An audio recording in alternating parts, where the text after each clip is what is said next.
माझी आत्या खूप श्रीमंत होती। तिने अनेक तीर्थयात्रा केल्या होत्या आणि दर महिन्याला ती गल्लीतल्या एका महिलेला स्वतःच्या पैशाने तीर्थयात्रेला पाठवत असे। सगळे गल्लीतले लोक माझ्या आत्याला खूप मानत होते। माझ्या आत्याची चर्चा गल्लीतील प्रत्येक घरात असायची। प्रत्येक जण तिची स्तुती करायचा। ती खूप चांगली आणि धार्मिक स्त्री होती, म्हणूनच मी माझ्या आत्यावर खूप प्रेम करत होते। माझी आत्या आता माझ्या आईवडिलांनाही तीर्थयात्रेला पाठवणार होती, परंतु माझ्या वडिलांनी नकार दिला। त्यांना त्यांच्या बहिणीच्या पैशाने जायचे नव्हते। माझे वडील तिच्या सासरच्या लोकांचा आणि तिचा खूप रागराग करायचे। माझ्या आत्याचे नाव सरला। ती नेहमी प्रत्येकाला मदत करायची। जर ती एखाद्या नातेवाईकाच्या कार्यक्रमाला गेली तर काही नातेवाईक चेहरा लपवून तिच्या विरोधात बोलत असे। कोणीही नातेवाईक तिचा मनापासून आदर करत नव्हते। जर नातेवाईकांमध्ये कोणाचा मृत्यू झाला तर तिथे सर्वात अगोदर माझी आत्या असायची। त्यामुळे मला माझी आत्या खूप आवडायची। जेव्हा कधी कोणत्या कार्यक्रमात तिची आणि माझी भेट झाली तर माझे आणि तिचे बोलणे व्हायचे। तिला एक मुलगी होती, तिचे नाव पूनम होते। ती दिसायला खूप सुंदर होती। माझी तिच्याशी खूप चांगली मैत्री होती, त्यामुळेच मला त्यांचे घर खूप आवडायचे। आणि जेव्हा माझे ग्रॅज्युएशन कंप्लीट झाले तेव्हा माझी आई संपूर्ण नातेवाईकांना पेढे वाटत होती आणि माझे वडीलही जवळच्या सर्व गल्लीतील लोकांना पेढे वाटत होते। मग मी म्हणाले, आपण आत्याच्या घरी सुद्धा पेढे घेऊन जाऊ। तेव्हा आई म्हणाली, मी तिला विसरलेच होते। आता सर्वांना आपण पेढे वाटत आहे तर तिला पण देऊ। मला माझ्या आईच्या शब्दात खूप उदासीनता वाटत होती आणि माझे वडील सुद्धा फारसे आनंदी दिसत नव्हते। हे लोक आत्याशी असे का वागतात हे मला समजत नव्हते। मी समोरच असलेला पेढ्याचा बॉक्स उचलला आणि म्हणाले की मी माझ्या आत्याला पेढे देऊन येते। तेव्हा माझे पप्पा म्हणाले, तुला जाण्याची काही गरज नाही। मी न ऐकल्यासारखे केले आणि जवळच पलीकडच्या गल्लीत राहत असलेल्या आत्याच्या घरी गेले। आत्याच्या घरी गेल्यावर तिला खूप आनंद झाला।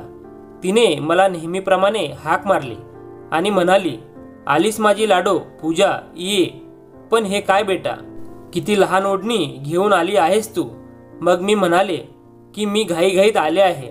बाहेर वाळत घातलेली ओढणी अंगावर घेतली आणि तुझ्याकडे आले। त्यांनी मला समजावले की नाही बेटा, तू माझ्या मुलीची लांबलचक ओढणी आहे ती घे। तू आता वयात आली आहेस, हे असे तुला शोभत नाही। अशी लहान ओढणी घेऊन फिरणे चांगले नाही। मलाही आत्याचे बोलणे पटले आणि खूप छान वाटले। मी त्यांना सांगू लागले की मी चांगल्या मार्कांनी पास झाले आहे। एवढ्यात माझ्या वडिलांचा फोन आला। आत्या म्हणाली की पूजा माझ्यासमोर बसली आहे। फोनचा स्पीकर ऑन असल्यामुळे वडिलांचा आवाज मला ऐकू येत होता।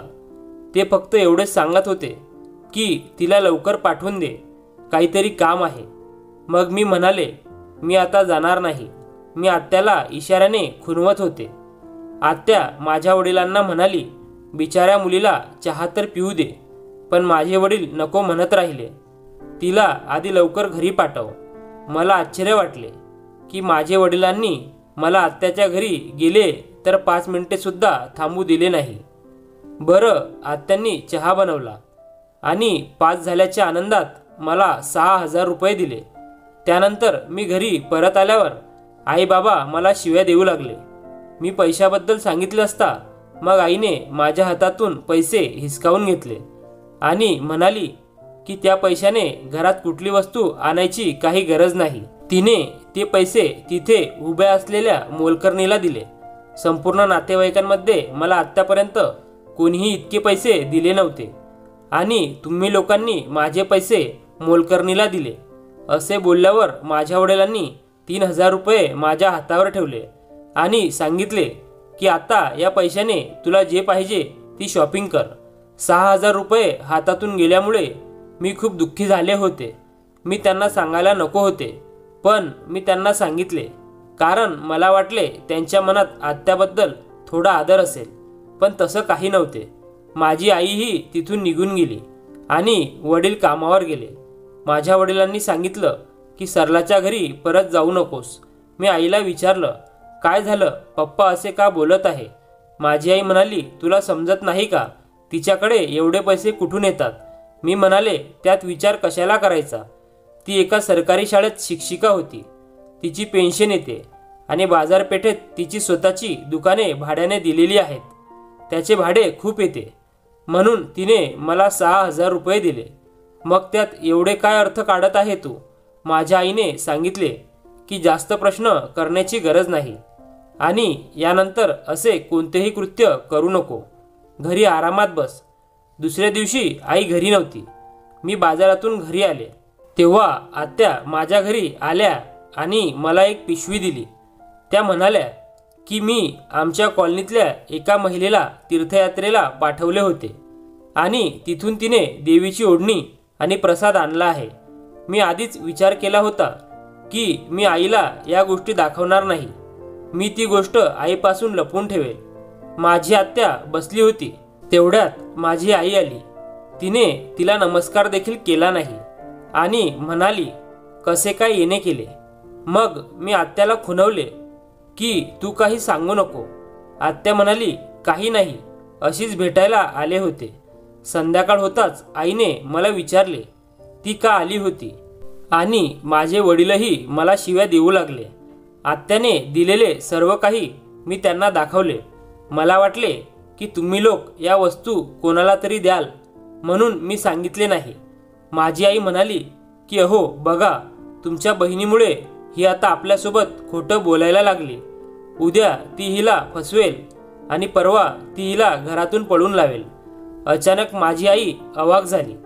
माझ्या वडिलांनी मला सांगितले की यावेळेस तुला मी माफ करतो, पण परत कधी असे खोटं बोलली तर माझ्या इतके वाईट कोण असणार नाही. त्यानंतर काही दिवसांनी आत्याच्या मुलीचे लग्न ठरले आणि साखरपुड्याच्या दिवशी आम्ही तिथे गेलो होतो. मी आत्याला म्हटले की आत्या, मी आज रात्री इथेच थांबणार आहे. यावर आत्या म्हणाली, बाळा, हे तुझेच तर घर आहे. आत्याच्या सासरचे सर्व लोक आले होते. ते म्हटले, तू पण थांब, आपण सगळे मिळून खूप सारा एन्जॉय करू. मी आईला सांगितले की आजची रात्र मी इथेच थांबते. तिने पटकन नकार दिला आणि माझ्या वडिलांना सांगितले. वडील म्हटले, काही गरज नाही. मी म्हणाले की मी 2-3 तासांनी येते, पण माझ्या वडिलांनी माझे ऐकले नाही. म्हणाले, काही गरज नाही, तुला एकदा सांगितलेले समजत नाही का? मी त्यांच्या द्वेषाला कंटाळले होते. असेच 2-4 महिने निघून गेले. तेव्हा आत्या पुन्हा आमच्या घरी आल्या. माझ्यासाठी तिने एक ड्रेस आणला होता. माझी आई आत्याला म्हणाली, तू हे कोणत्या आनंदात देत आहे? आत्या ड्रेस देत म्हणाली की मी बाजारात गेले होते आणि मी माझ्या मुलीसाठी एक ड्रेस खरेदी केला होता, म्हणून मला वाटले की पूजासाठीही एखादा ड्रेस घ्यावा.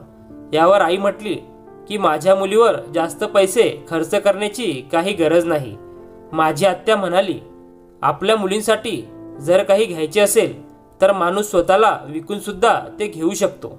यावर आई म्हणाली की हो हो, खरंच लोक स्वतःला विकून दुसऱ्यांना खूप काही घेतात. आत्याच्या चेहऱ्यावरचे हसू निघून गेले, कारण आई आत्याला टोमणे मारून बोलली होती. मला समजले नाही की आईने आत्याला एवढा मोठा टोमणा का दिला. यावर आत्यांनी काहीच उत्तर दिले नाही आणि आत्या म्हणाली, पूजा, आता मी जाते ग. तू हा ड्रेस घे आणि पुढच्या आठवड्यात मी माझ्या मुलीच्या सासरच्या लोकांसाठी जेवणाचा कार्यक्रम ठेवणार आहे. तेव्हा तुम्ही पण या. आणि पूजा, मी हा घेतलेला ड्रेस तू घालून ये बरं का, तुला खूप छान दिसेल. माझी आई म्हणाली, ती काय येईल चांगले कपडे घालून. तू तुझ्या मुलीला चांगले कपडे घालायला सांग. माझ्या आईला आत्याच्या प्रत्येक गोष्टीत अडचण होती. शेवटी माझ्या आत्याच्या डोळ्यात पाणी आले. माझी आई माझ्या आत्याला अशी बोलली हे बघून मला तर खूप आश्चर्य वाटले. कोणी आतून दुःखी झाले की समोरच्या माणसाला लगेच कळतं, पण माझ्या आत्याने लक्ष दिले नाही आणि ती अश्रू लपवत निघून गेली.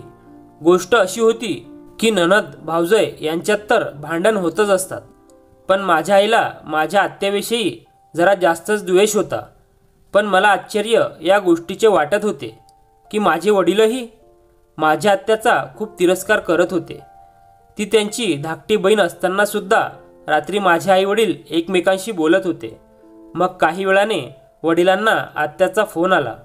माझे वडील तिला सांगत होते की हे बघ सरला, तुझे हे कृत्य बंद कर. माझ्या मुलीला एवढा जीव लावण्याची आणि प्रेम करण्याची काही गरज नाही. ती खूप निरागस आहे. तिला तुझे सत्य माहीत नाही. ती तुझ्यावर प्रेम करते. उद्या तिला तुझे सत्य कळाले तर तिला काय वाटेल. बाबा असे का बोलत होते हे माझ्या समजण्याच्या पलीकडे होते. माझे वडील म्हणाले, तू माझ्या मुलीच्या एवढ्या जवळ येण्याचा प्रयत्न करू नको. तिच्यापासून दूर राहा.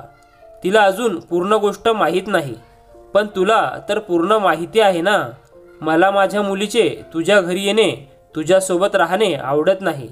मी तुला प्रेमाने समजावत आहे. नाहीतर नंतर मला दुसरी पद्धत वापरावी लागेल.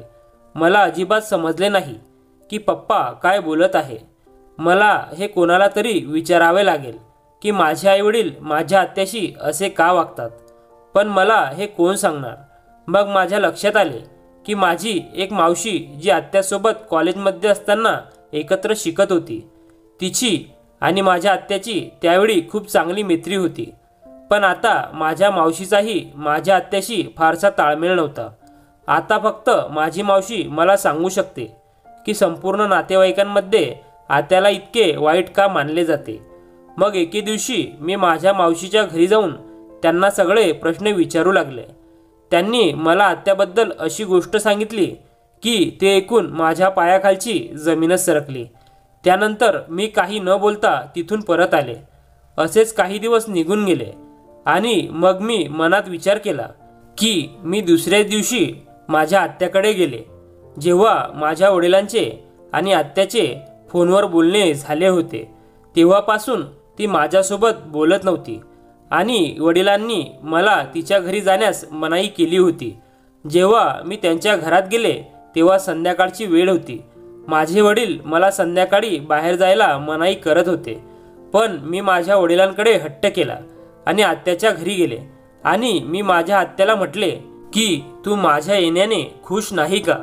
ती म्हणाली, तुझ्या वडिलांनी तुला इथे यायला नकार दिलता ना. मी म्हणाले, मला माहीत आहे, म्हणून मी तुला भेटायला आले आहे. ती म्हणाली, बेटा आईबाबांशी हट्ट करू नकोस. मी म्हणाले, नाही, मी या बाबतीत नक्कीच आग्रह धरेन आणि इथून जाणार नाही. पण मी शांतपणे त्याच्या घरी बसले. माझा चुलत भाऊ, त्याला पण नवल वाटायला लागलं होतं. आज रविवार होता. माझ्या आत्याने खूप छान खीर बनवली होती. ती म्हणाली, घे खीर खा आणि नंतर घरी जा. मी म्हणाले, मी खीर खाईन पण घरी जाणार नाही. ती म्हणाली, थांब, तुला मी अजून खीर आणते. तिने माझ्यासाठी खीर आणली. मी ती खीर खूप आनंदाने खाल्ली. त्यानंतर मला खीर खाल्ल्यामुळे विचित्र झोप येत होती. मला चक्कर येते असे वाटत होते आणि पुढच्या क्षणी तिथे काहीतरी घडले की त्यानंतर नेमके काय झाले ते मला आठवत नाही. पण रात्री उशीर झाला. मी अजून घरी गेले नव्हते, म्हणून माझे वडील मला आत्याच्या घरी घ्यायला आले होते. तेव्हा मी उठून बघितले तर घरात खूप गोंधळ चालू होता. माझे वडील, माझे काका, मामा आणि घरातील काही वडीलधारी मंडळी तिथे आले होते. ते माझ्या या प्रकरणावर गोंधळ करत होते. तेवढ्यात तिथे पोलीसही आले होते, ज्यांना माझे वडील काहीतरी सांगत होते. मला समजले नाही की काय चालले आहे. मी खूप अस्वस्थ झाले होते. खीर खाऊन खूप झोप आली होती. सगळे माझ्या आत्याला दोष देत होते. जेव्हा मी माझ्या वडिलांच्या तोंडून हे शब्द ऐकले की तू मुद्दाम माझ्या मुलीला बेशुद्ध केलेस कारण तुला माझी मुलगी कोणाला तरी विकायची होती, मला आश्चर्य वाटले. मी पटकन माझ्या वडिलांना सांगितले की असे काही नाही. मी अर्धवट झोपेत होते. मला काहीही झालेले नाही. खरं तर गोष्ट ही आहे की जेव्हा आम्ही सोफ्यावर बसलेलो असताना अचानक दरोडेखोर घरात घुसले होते. त्यांना घरातील सोने व मौल्यवान वस्तू चोरायच्या होत्या. मला आणि पूनमला वाचवण्यासाठी आत्याने आम्हाला खोलीत कोंडले आणि तिचे सर्व सोने तिने दरोडेखोरांना दिले. तिच्या बऱ्याच मौल्यवान वस्तू दरोडेखोरांनी पळवून नेल्या. त्यानंतर पोलिसांनी नाकाबंदी करून दरोडेखोरांना 24 तासाच्या आत पकडले आणि त्यांनी गुन्ह्याची कबुली दिली. तेही तेच सांगत होते आणि आत्याही तेच सांगत होती. पण तरीही तिच्यावर कोणाचा विश्वास बसत नव्हता. कारण माझी आत्या जेव्हा ती खूप लहान होती तेव्हा माझ्या आजोबांनी त्या काळी तिचे 16 वय असतानाच लग्न केले. पण तिने ज्या माणसाशी लग्न केले तो अजिबात चांगला माणूस नव्हता. त्याची मोठमोठ्या लोकांशी ओळख होती. तो आत्याला सतत मारहाण करायचा. माहेरच्या घरातल्यांना त्रास नको म्हणून माझी आत्या गप्प राहायची, कोणाशीही बोलत नसे.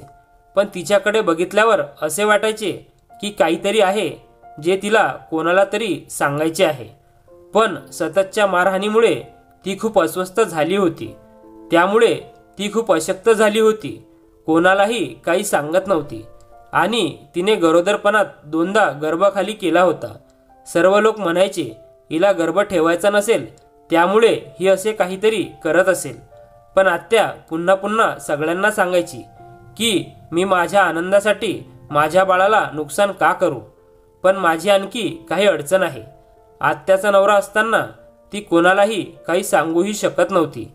नंतर काही दिवसांनी तो अपघातात हे जग सोडून गेला. मग आत्याने सगळ्यांना हकीकत सांगितली की तिचा नवरा तिच्याकडून चुकीचे कामे करून घ्यायचा. वेगवेगळ्या प्रकारची माणसं त्याच्या घरी यायची. पण गोष्ट अशी होती की तिचाच नवरा तिच्याकडून हे चुकीचे कामे करून घ्यायचा. तो खूप मोठा बिझनेसमॅन होता आणि आपल्या बिझनेस पार्टनरला खुश करण्यासाठी अशा प्रकारची कामे करून आत्याचा वापर करायचा. कारण ती खूप लहान होती, तिला काहीही माहीत नव्हते. पण एकदा का नातेवाईकांमध्ये अशी गोष्ट पसरायला वेळ लागत नाही, ती आगीसारखी पसरते. सगळ्यांचे असेच म्हणणे होते की आत्याचा नवरा मेला आहे आणि ती आता तिच्या पापावर पडदा टाकायला मेलेल्या नवऱ्याला दोष देत आहे की ती हे सर्व स्वतःच्या इच्छेने करत नव्हती. माझी मावशी ही मला म्हणाली की ती निर्दोष आहे. पण माझे वडील तसेच माझे संपूर्ण कुटुंब आत्याला चांगले मानत नव्हते. सर्व तिला वाईट बाई म्हणत होते. आणि माझ्या आत्याने जो गर्भपात केला होता ते बाळ तिच्या नवऱ्याचे नव्हते. तिला हे सर्व मजबुरीने करावे लागले. तिची मुलगी पूनम ही तिच्याच नवऱ्याची मुलगी होती. माझ्या आत्याने इतका अत्याचार सहन केला होता. तिने अशा व्यक्तीशी लग्न केले ज्याने स्वतःच्याच बायकोच्या इज्जतीचा लिलाव करायला सुरुवात केली. अशा अवस्थेत ती काय करणार. तिचे लग्न झाले तेव्हा ती फक्त 16 वर्षाची होती. पतीला घाबरून ती गपचूप हे सर्व सहन करत होती. त्यानंतर तिच्या नवऱ्याने जेव्हा हे जग सोडले तेव्हा तिने तिचे शिक्षण पूर्ण केले आणि शिक्षिका झाली. तिने अनेक ठिकाणी तीर्थयात्रा केल्या. तिने जे काही कमावले त्यापेक्षा जास्त तिने देवाकडे तिच्या पापांची क्षमा मागितली होती आणि म्हणूनच ती दिवसभर पूजा करण्यात मग्न असायची. ती अगदी गरीब लोकांनाही तीर्थयात्रेला पाठवत असे. देवाने त्यांना माफ केले, पण समाजातील मनुष्याने तिला माफ केले नाही. त्यामुळेच सर्वजण त्यांना वाईट समजत असत आणि गैरसमज करून घेत असत आणि म्हणायचे की ती आता सुद्धा चुकीचे काम करत आहे. त्यामुळेच कधीकधी माझी आई मला तिने दिलेले पैसे घेऊ देत नव्हती, तिच्या घरी जाऊ देत नव्हती. तिने मला तिथे राहू सुद्धा दिले नाही. संपूर्ण कुटुंब तिला वाईट समजायचे. ती जर वाईट असती तर तीर्थयात्रेला देवाने तिला 3 ते 4 वेळा आपल्या दारात बोलावले नसते. तिच्या घरात सर्व काही होते. जेव्हा त्या चोरांनी तिचे पैसे लुटले ते चोर लवकर पकडले गेले आणि तिची सगळी मेहनतीची कमाई तिला परत मिळाली होती. पण सगळे कुटुंब ही गोष्ट समजायला तयार नव्हते. त्यांना वाटत होते की माझ्या आत्याने मला मुद्दाम तिच्या घरी बोलावले होते आणि जे लोक घरी आले होते ते चोर दरोडेखोर नसून मुलींची खरेदी विक्री करणारे दलाल होते. आत्या रडत होती. माझी आणि आपल्या मुलीची इज्जत वाचवण्यासाठी तिने आपली सर्व काही दागदागिने त्या दरोडेखोरांना दिले होते. तिने आमची इज्जत वाचवली होती आणि मी जी खीर खाऊन बेशुद्ध पडले होते त्याचे खरे कारण डॉक्टरांनी सांगितले की माझा रक्तदाब अचानक कमी झाला होता. मला रक्तदाबाचा त्रास होता. मला हा आजार आधीपासूनच होता. त्यामुळे माझ्या संपूर्ण कुटुंबाला हे माहीत होते, पण कोणीही समजायला तयार नव्हते. अगदी पोलिसांनीही सर्व काही सांगितले. याच कॉलनीमध्ये त्या दरोडेखोरांनी 2-3 घरामध्येही चोरी केली होती. पोलिसांच्या साक्षीनंतर जवळपास सर्व कुटुंबीय स्तब्ध झाले होते. नंतर माझ्या आईवडिलांनी मला घरी नेले आणि सांगितले की आता तू पुन्हा तिथे जाणार नाहीस. मी रडत रडत घरी आले. मी माझ्या आत्याला अश्रू ढाळताना पाहिले होते आणि विचार करू लागले होते की स्त्रीचे पाप कधीच माफ होत नाही का? बाईने पाप केले तर समाजातील लोक तिला आयुष्यभर माफ करत नाही. इथे आत्याने तर कोणतेही पाप केले नव्हते. तिने फक्त अत्याचार सहन केला होता, पण ते तिच्यासाठी पाप बनले होते. ती इतकी स्वधर्मी होती की तिचा जेव्हा नवरा हे जग सोडून गेला तेव्हा आत्याने तिच्या नवऱ्याच्या मालमत्तेतून एक पैसाही घेतला नाही. आत्या ही चांगली व्यक्ती आहे म्हणून तिच्यासोबत कधीच काही वाईट घडत नाही. तिच्या मुलीचेही लग्न खूप चांगल्या कुटुंबात झाले होते. अशा चांगल्या कुटुंबात आमच्या संपूर्ण कुटुंबातील एकाही मुलीचे लग्न झाले नव्हते. कधी कधी एखादी व्यक्ती वाईट नसते, त्याची परिस्थिती त्याला वाईट करते. त्यानंतर काही दिवस असेच निघून गेले.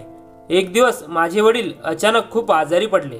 वडिलांची सगळी मेहनतीची कमाई त्यांच्यावर खर्च झाली, तरीही त्यांना कोणत्याच दवाखान्यात फरक पडत नव्हता. त्या वाईट काळात नातेवाईकांनी आम्हाला एकटे सोडले, पण आत्याने माझ्या वडिलांचे खूप महागड्या दवाखान्यात उपचार केले. महिनाभराच्या उपचारानंतर ते पूर्णपणे बरे झाले. आता त्यांना मनातल्या मनात स्वतःचीच लाज वाटायला लागली की आपण आपल्या बहिणीला किती वाईट बोललो, तिच्यासोबत किती वाईट वागलो. ती म्हणते समाजातील लोक माझ्याबद्दल काय विचार करत आहे याने मला काय फरक पडत नाही. आता माझे स्वतःचे घर आहे आणि मी माझ्या घरी सुरक्षित आहे. आता आमच्या घरी आत्याचे येणे जाणे चालू झाले होते आणि आत्याला सणासुदीला पण बोलावले जात होते आणि मी पण आत्याच्या घरी जात होते आणि माझे आई वडील सुद्धा त्यांच्या घरी जातात, आत्याची काळजी घेतात. पण बाकीचे नातेवाईक अजून त्यांच्याबद्दल तसाच विचार करतात. मला वाटते की बाकीच्या नातेवाईकांचे मन देखील आत्याविषयी साफ झाले पाहिजे. मी त्यांच्यासाठी नेहमी देवाकडे प्रार्थना करते. ती आयुष्यभर खूप खुश राहावी आणि तिने कायम असेच आनंदात राहावे. धन्यवाद.